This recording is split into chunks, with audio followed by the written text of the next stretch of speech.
your real ROI in life is not the number of profits in your bank account. But when you really wake up, the idea is to visualize your life in such a way that you lead it, breathe it, and live with it. The 0.1% code of wellness is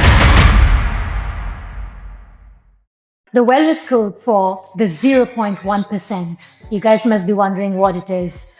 With meeting so many people, having done so many courses, I've come to a conclusion.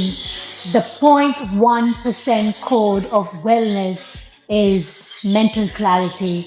So when you meet billionaires, when you meet millionaires, what you see is not chaos in their mind.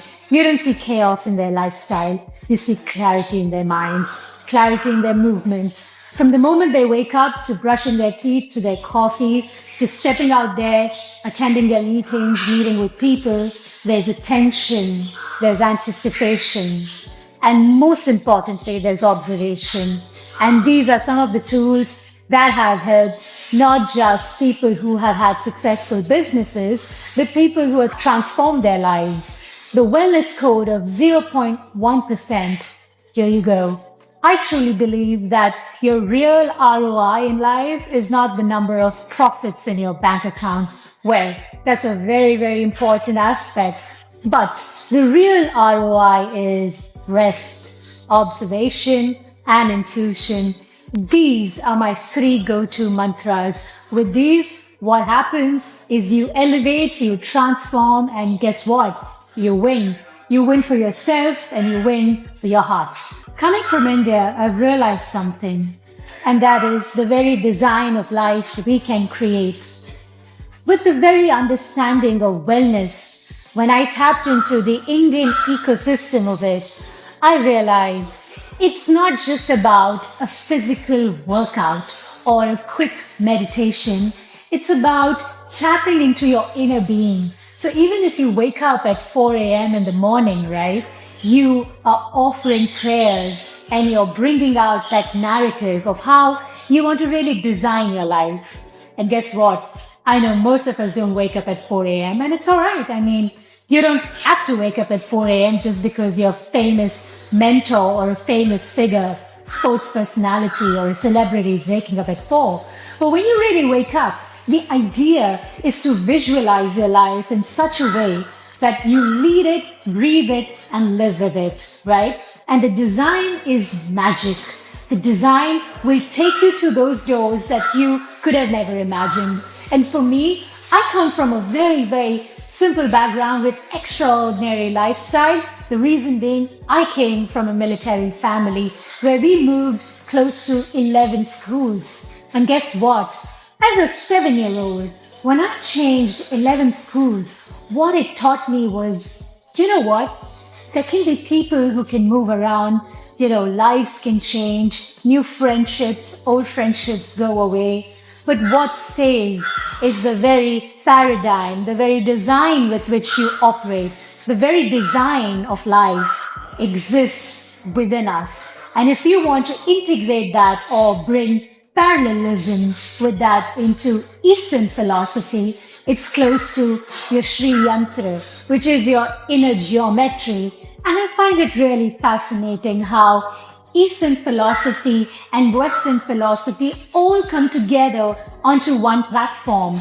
And this integration that we have about, leading a certain life just because you've lived abroad or you've lived in India has nothing to do with what your mind is. It's about really recognizing the road you want to walk on, the very detailing with which you live.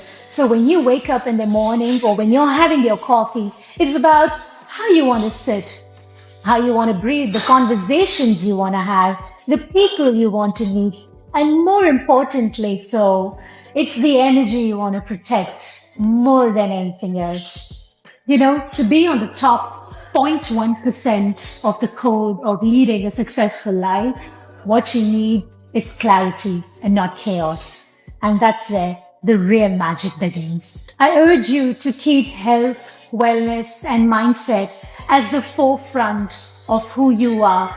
Please don't keep it as a backup because that is your real wealth. that is where your real currency is. You can create, you can have value creation if you take care of your health, because that value creation in your health will create wealth. And that's the truth of the matter. Having traveled so many countries, I have seen that the 0.1% people invest so wisely into their wealth. I mean, usually you hear people going for massages and spending a lot of money on it. But guess what? That's where you get to give your body deep rest in your mind. And what are some of the mechanisms that these people use in capitalizing on becoming the best version of who they are? One of those things is biohacking. When I got to experience it, and this was in Dubai when I got to travel, I saw that red light therapy was a very interesting concept that I tried on, not just on my body, but I did a whole entire treatment for 3 months. It kind of showed me how cell regeneration can happen, your skin can glow. And guess what? It's non-invasive surgery. Coming from beauty pageants, I was against, surgeries and invasive surgeries. But this kind of structure where you can have non-invasive treatments and cure your skin, cure your mind, cure your body, and really be at the top game of who you are, I think that's incredible. And that's what biohacking kind of did for me, right?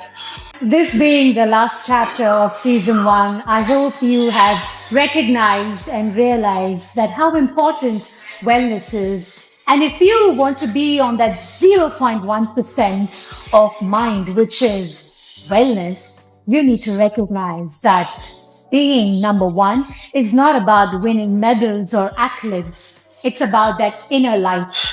Like Maya Angelou said once, you may have dimmed your light on the outside, but it's the inner light within that radiates into you being the best version of yourself. Well, I'm not quoting her, but this is what her sentence meant. Now, some of the wellness aspects that I've included in my life is Vipassana, transcendental meditation, and golf. And most importantly, an ancient martial art form called Kalarified. Now, all of these things have really helped me shape up into this warrior spirit that I am, and also has helped me vibrate at a frequency which is far superior to what I was a couple of years ago. I've integrated all these techniques into becoming that individual that I've always dreamt as a child, and so can you. Are you ready to hop onto this journey of wellness and create a movement, not just for yourself, for the people around you?